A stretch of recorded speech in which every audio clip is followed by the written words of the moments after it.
Pemuda berinisial NW ini menjadi sasaran kemarahan warga usai masuk rumah perempuan bersuami di Desa Lombang DJ, Kecamatan Blegah, Kabupaten Bangkalan, Jawa Timur. Sang perempuan berinisial AN berkali-kali berusaha melindungi NW yang diduga pasangan gelapnya dari sasaran pemukulan. Namun amarah warga tak bisa dibendung hingga NW menerima bokeh mentah berulang kali. Bahkan warga yang membawa senjata tajam mengancam membunuh NW. Warga menganggap keduanya telah mencoreng nama baik desanya. Amarah warga bisa diredam para tokoh masyarakat yang datang ke lokasi. Telah dilakukan mediasi dan yang laki-laki menyampaikan kepada Kepala Desa Lombang Daja akan memasrahkan perempuan tersebut kepada orang tuanya. Warga dan tokoh masyarakat menghubungi suami dan keluarga dari AN dan NW untuk melakukan mediasi dan menyelesaikan masalah tersebut. Dari Bangkalan, Jawa Timur, Taufik Syahrawi Anyus melaporkan. Seorang pria relawan salah satu pasangan calon gubernur Jawa Tengah digerebek polisi usai pesta sabu dan ganja di Semarang. Dari penggeledahan mobil tersangka, polisi mendapati satu klip plastik kecil berisi sabu seberat 0,14 gram dan satu pipet kaca bekas pakai. Saat melakukan penggeledahan di bagasi mobil, polisi mendapati bungkus sabu kosong habis pakai di dalam saku celana milik tersangka. Selain menemukan narkotika golongan 1, polisi juga menemukan setumpuk kaos berwarna merah bergambar pasangan calon gubernur di Jawa Tengah. Polisi kemudian melakukan pengembangan kasus dan menangkap rekan tersangka bersama barang bukti ganja kering. Di dalam kendaraan yang digunakan oleh saudara KS ini, mobil R4 itu ditemukan beberapa alat bukti seperti sabu seberat 0,14 gram, kemudian ada pipet bekas penggunaan sabu, dan terdapat beberapa APK. Kedua tersangka saat ini ditahan di Mapolrestabes Semarang dan akan dijerat dengan Undang-Undang Narkotika dengan ancaman hukuman maksimal 20 tahun penjara. Dari Semarang, Jawa Tengah, Kristadi, iNews melaporkan. Pemirsa, nekat menerobos lampu merah, minibus menabrak pengendara motor hingga beralih jalur dan menabrak 3 pengendara lain di lampu merah Pekae, Kabupaten Baru, Sulawesi Selatan. 5 kendaraan alami rusak parah.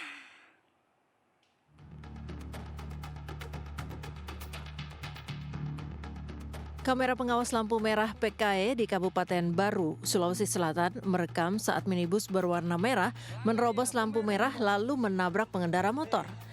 Kendaraan tersebut kemudian kehilangan kendali dan berpindah jalur lalu menabrak pengendara lain yang berada di jalur berlawanan. Minibus dan 3 kendaraan lain, salah satunya truk, mengalami kerusakan cukup parah. Beruntung tidak ada korban jiwa dalam kecelakaan ini. Pengemudi minibus kini dalam pemeriksaan polisi. Pada saat menerobos, tiba-tiba datang sepeda motor dari arah kiri, terus mengena ke bagian depan motor tersebut. Akhirnya mobil Calya yang dikemudikan oleh Budi mengarah ke lajur kanan, sehingga menabrak lagi 2 mobil di situ yang sementara antrian menunggu lampu merah. Masyarakat diimbau mematuhi peraturan lalu lintas dan berhati-hati saat berkendara agar terhindar dari kecelakaan. Dari Kabupaten Baru, Sulawesi Selatan, Udin Syahrudin, iNews melaporkan. Sebuah minibus terjun ke sungai usai menabrak sepeda motor yang terparkir saat berusaha menghindari pengendara sepeda motor yang menyeberang jalan di Surabaya, Jawa Timur. Meski tidak ada korban jiwa dalam peristiwa ini, namun proses evakuasi sempat terhambat lantaran tali pegait yang digunakan mengevakuasi mobil putus.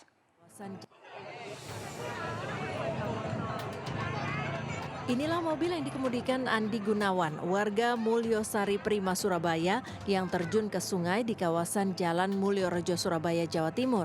Selain mobil, 1 unit sepeda motor juga ikut terjebur ke sungai. Kecelakaan terjadi saat pengemudi mobil kehilangan kendali saat menghindari pengendara sepeda motor yang hendak menyeberang. Mobil kemudian menabrak sepeda motor yang terparkir di tepi jembatan dan menyeretnya masuk ke sungai. Lagi beli pentol gitu kan. Ya itu, aku nggak tahu kejadian kayak gimana, tiba-tiba langsung nabrak. Jadi motor Bapak lagi parkir di sini? Proses evakuasi sempat terkendala lantaran tali pengait yang digunakan tim rescue Dinas Pemadam Kebakaran dan Penyelamatan Kota Surabaya terputus hingga sempat menyeret petugas dan nyaris ikut terjun ke sungai. Ya, jadi untuk tali putus tadi ada webbing kami yang memang talinya ada yang miss. Jadi untuk keseluruhan evakuasi alhamdulillah lancar, ada insiden tadi alhamdulillah tidak ada korban atau personil yang dari kami. Tidak ada korban dalam peristiwa ini, namun arus lalu lintas di lokasi kejadian sempat mengalami kemacetan lantaran banyaknya pengguna jalan mengurangi kecepatan untuk menonton proses evakuasi. Dari Surabaya, Jawa Timur, Yuda Prawira, iNews melaporkan. Dugaan perbuatan cabul oleh seorang guru kepada belasan muridnya berlanjut ke ranah hukum. Sebanyak 19 korban melaporkan kasus ini ke Polres Jakarta Utara.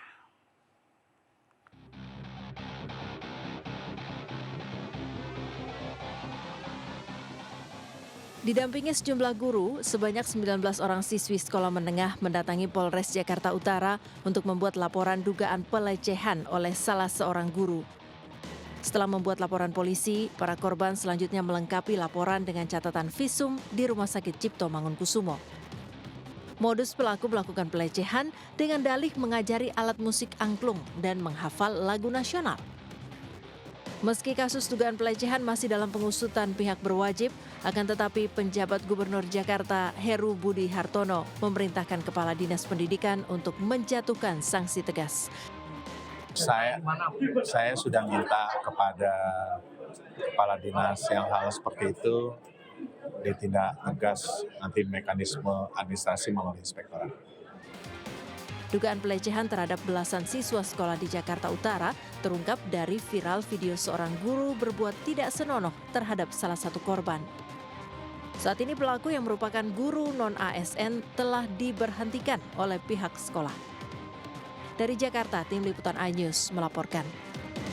Wakil Presiden terpilih Gibran Rakabuming Raka dan PJ Gubernur Jakarta Heru Budi kembali meninjau uji coba makan bergizi gratis yang dilaksanakan di SMA Negeri 70 Jakarta. Kali ini menu yang diberikan per porsinya senilai Rp25.000 lebih mahal dari uji coba sebelumnya. Berikut laporan rekan Uliazian. Program makan bergizi gratis dari Presiden dan Wakil Presiden terpilih yakni Prabowo Subianto dan Gibran Rakabuming Raka masih terus dilakukan hingga bulan November nanti. Dan hari ini program uji coba makan siang gratis ini juga kembali dilakukan dan juga didatangi atau diwakili langsung oleh PJ Gubernur Jakarta Heru Budi Hartono dan juga Wakil Presiden terpilih Gibran Rakabuming Raka di SMA Negeri 70 Jakarta. Dan untuk menunya sendiri kita akan cari tahu langsung ke siswa. Kita langsung tanya saja. Ini ada siapa di sini? Perkenalkan, nama saya Nazla Madina Alvarius, dipanggil Nazla. Oke, Nazla boleh diceritain nggak sih ini dapat satu porsi apa aja? Jadi satu porsi ini di sini ada salad, setelah itu ada telur, ada nasi, ayam, tahu dan perkedel. Ya. Untuk rasanya gimana? Oke, lumayan untuk porsi 25.000. Nah mungkin nextnya pengennya kayak apa nih? Sama kayak gini nggak apa-apa, tapi mungkin lebih variasi lagi. Kasih banyak Nazla. Nah pemirsa, itu dia tanggapan dari salah satu siswa yang menerima satu porsi makan bergizi gratis di SMA Negeri 70 Jakarta. Dan tadi kalau kita sempat tanyakan kepada PJ Gubernur Heru Budi dan juga Wakil Presiden terpilih Gibran Rakabuming Raka, dalam satu porsi makan bergizi gratis yang dibagikan di sini ini senilai atau seharga Rp25.000 per porsinya, di mana ini lebih banyak daripada di dalam uji coba makan bergizi gratis sebelumnya, yakni seharga Rp15.000 saja. Kapan pemberian makan bergizi gratis ini kepada siswa ini masih terus dikaji oleh pihak-pihak yang berwenang, dan tentu saja ini harus dikaji secara mendalam agar tepat sasaran dan juga tidak menjadi ladang korupsi baru. Dari Jakarta, Jen Cahyani bersama juru kamera Yudi Permana melaporkan.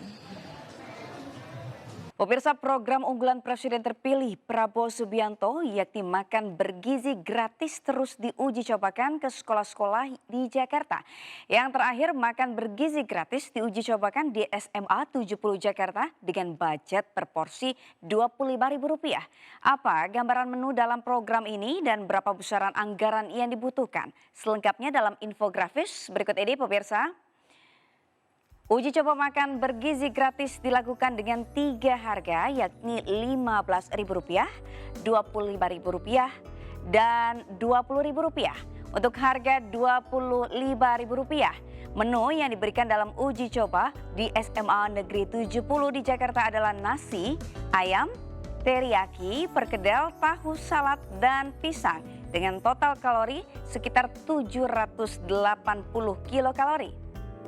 Selanjutnya pemirsa, makan bergizi gratis dilakukan 1 kali sehari dengan pembagian berdasarkan tingkat pendidikan.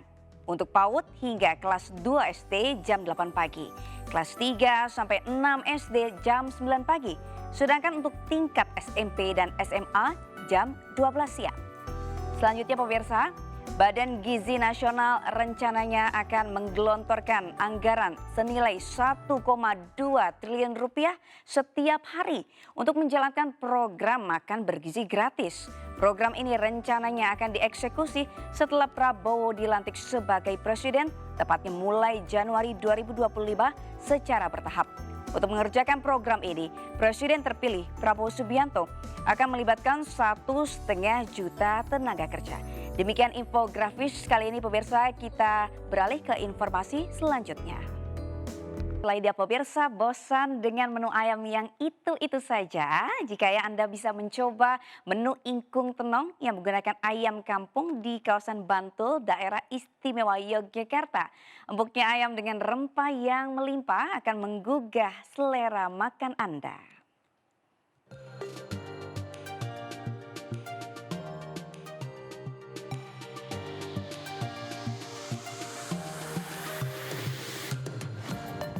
Sajian lengkap ingkung tenong, menu andalan kedai makanan di Dusun Sambi Kerep, Bangun Jiwo, Kecamatan Kasihan, Bantul, daerah istimewa Yogyakarta ini bisa menjadi pilihan menu makan siang Anda. Paket lengkap ingkung tenong dalam tampah bambu tradisional berisi nasi gurih, ingkung ayam, oseng daun pepaya, tempe goreng, lalapan dan 3 macam sambal, yakni sambal bawang, sambal kacang, dan sambal gepeng. Ingkung tenong dimasak dengan berbagai rempah tradisional seperti gula Jawa, lengkuas, jahe, bawang putih, bawang merah, batang sereh, ketumbar, dan daun salam.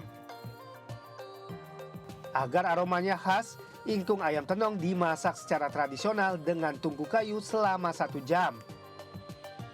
Daging ayam kampung yang empuk dengan bumbu rempah yang meresap akan menggugah selera makan Anda.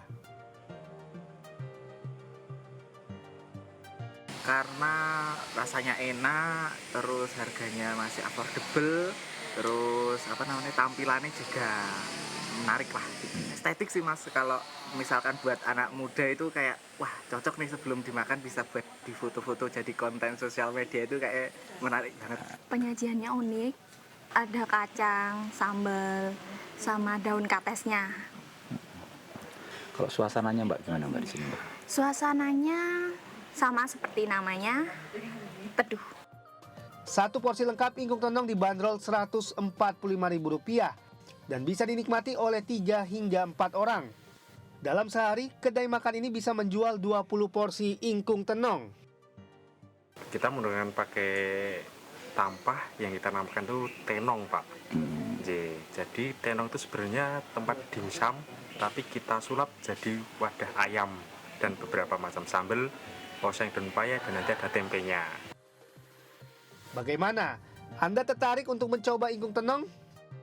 Dari Bantul, daerah istimewa Yogyakarta, Trisna Purwoko melaporkan. Pemirsa, bagi Anda yang gemar berwisata alam, air terjun Rekasan yang berada di kaki Gunung Semeru di Kabupaten Lumajang, Jawa Timur layak jadi pertimbangan. Selain masih alami dan dikelilingi hutan yang masih terjaga, air terjun Rekasan memiliki pesona keindahannya tersendiri. Berikut liputannya.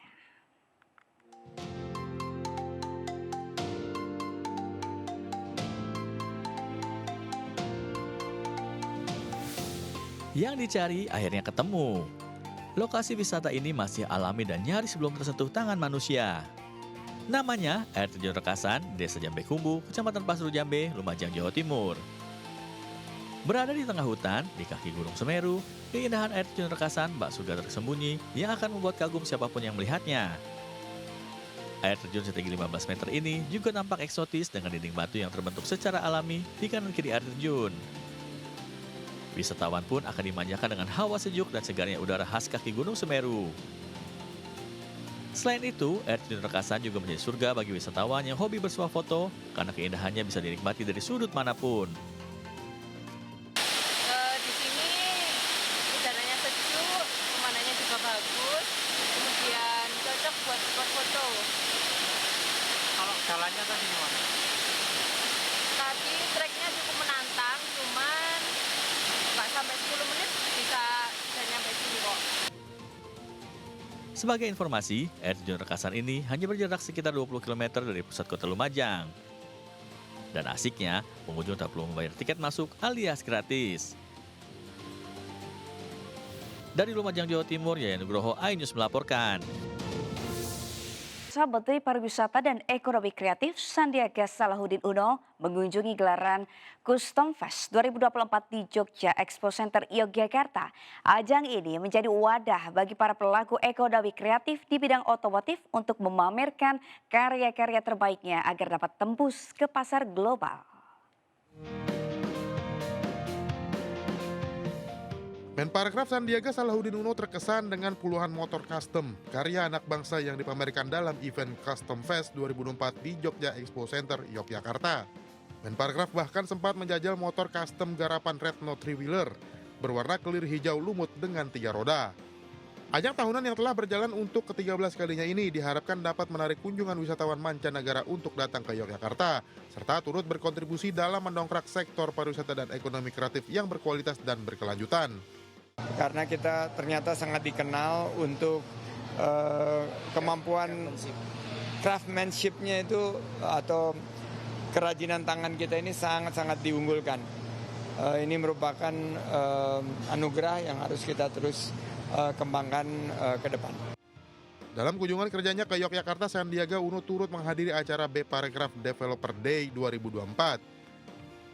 Di hadapan ribuan peserta, Menparekraf berharap event ini dapat dijadikan momentum penyiapan sumber daya manusia yang berkualitas di bidang ekonomi digital, serta wadah untuk meningkatkan keterampilan dan kompetensi sebagai persiapan bonus demografi menuju Indonesia Emas 2045. Dari Yogyakarta, Anissa Rizkia Fadoli Kushendarto, iNews melaporkan. Pemirsa, Solidaritas Hakim Indonesia melakukan audiensi dengan Komisi Yudisial RI. Audiensi dilakukan sebagai upaya memperbaiki taraf hidup hakim, sekaligus membahas kenaikan gaji dan tunjangan hakim yang tidak mengalami perubahan sejak 12 tahun terakhir.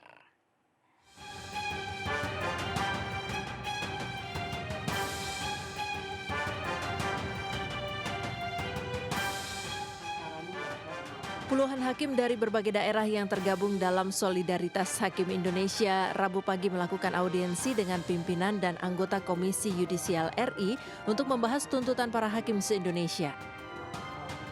Di hadapan Wakil Ketua Komisi Yudisial Siti Nurjanah, Sekjen, dan 2 anggota Komisi Yudisial Republik Indonesia, audiensi mendengarkan 3 tuntutan, yakni pengesahan RUU Jabatan Hakim, pengesahan RUU Contempt of Court, dan mendesak diterbitkannya peraturan pemerintah yang menjamin keamanan hakim. Seluruh tuntutan berkaitan dengan perbaikan kesejahteraan hakim, termasuk kenaikan gaji dan tunjangan hakim yang tidak mengalami perubahan sejak 12 tahun terakhir. Netizen bahkan ramai menyebut mirisnya pendapatan hakim di kisaran 10 juta rupiah per bulan yang teramat jauh dibandingkan uang jajan Rafathar, putra sulung Raffi Ahmad. Artinya memang ini perjuangan yang pertama supaya rancangan undang-undang jabatan hakim itu masuk prolegnas lebih dulu. Kalau sudah masuk nanti baru diperjuangkan. Oleh karena itu nanti Komisi Yudisial akan memperjuangkan kembali supaya rancangan undang-undang jabatan hakim itu bisa masuk di prolegnas ya, itu. Menanggapi tuntutan tersebut, Komisi Yudisial menyatakan dukungan dan memperjuangkan nasib para hakim. KY juga akan memperjuangkan kembali agar RUU Jabatan Hakim masuk dalam program legislasi nasional atau prolegnas, sekaligus menekankan kedudukan hakim sebagai pejabat negara sehingga metode seleksi hakim nantinya tidak lagi sebagai calon PNS.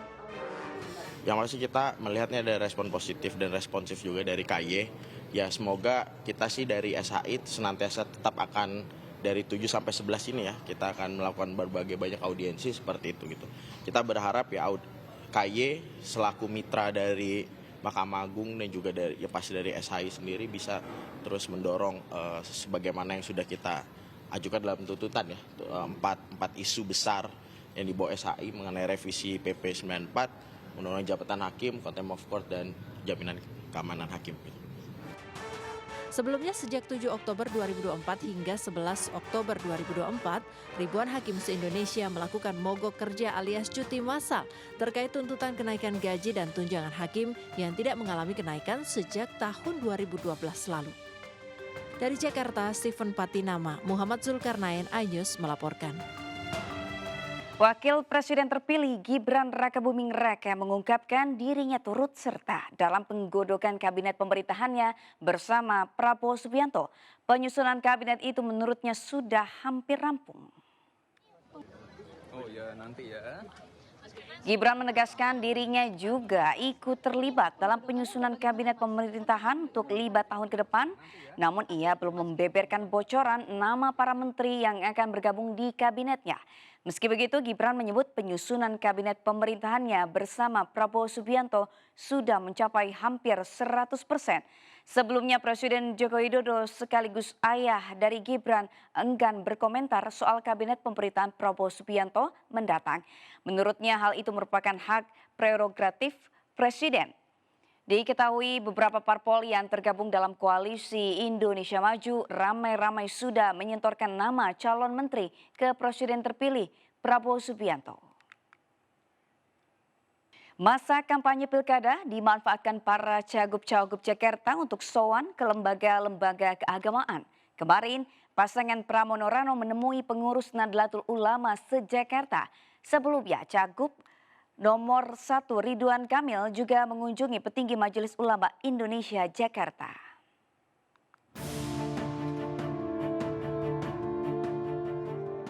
Ketua Umum MUI Jakarta Kiai Haji Muhammad Faiz menjelaskan pertemuan Ridwan Kamil tersebut bukan merupakan agenda deklarasi dukungan untuk Cagup Jakarta nomor urut 1 itu. Menurutnya, pertemuan tersebut sekedar untuk memberikan wejangan kepada Ridwan Kamil alias RK. Meski lebih banyak mendengar, RK sendiri mengaku mendapat banyak ilmu dan semangat baru setelah hampir 2 jam bertemu dengan pengurus serta anggota MUI Jakarta di Islamic Center Koja, Jakarta Utara.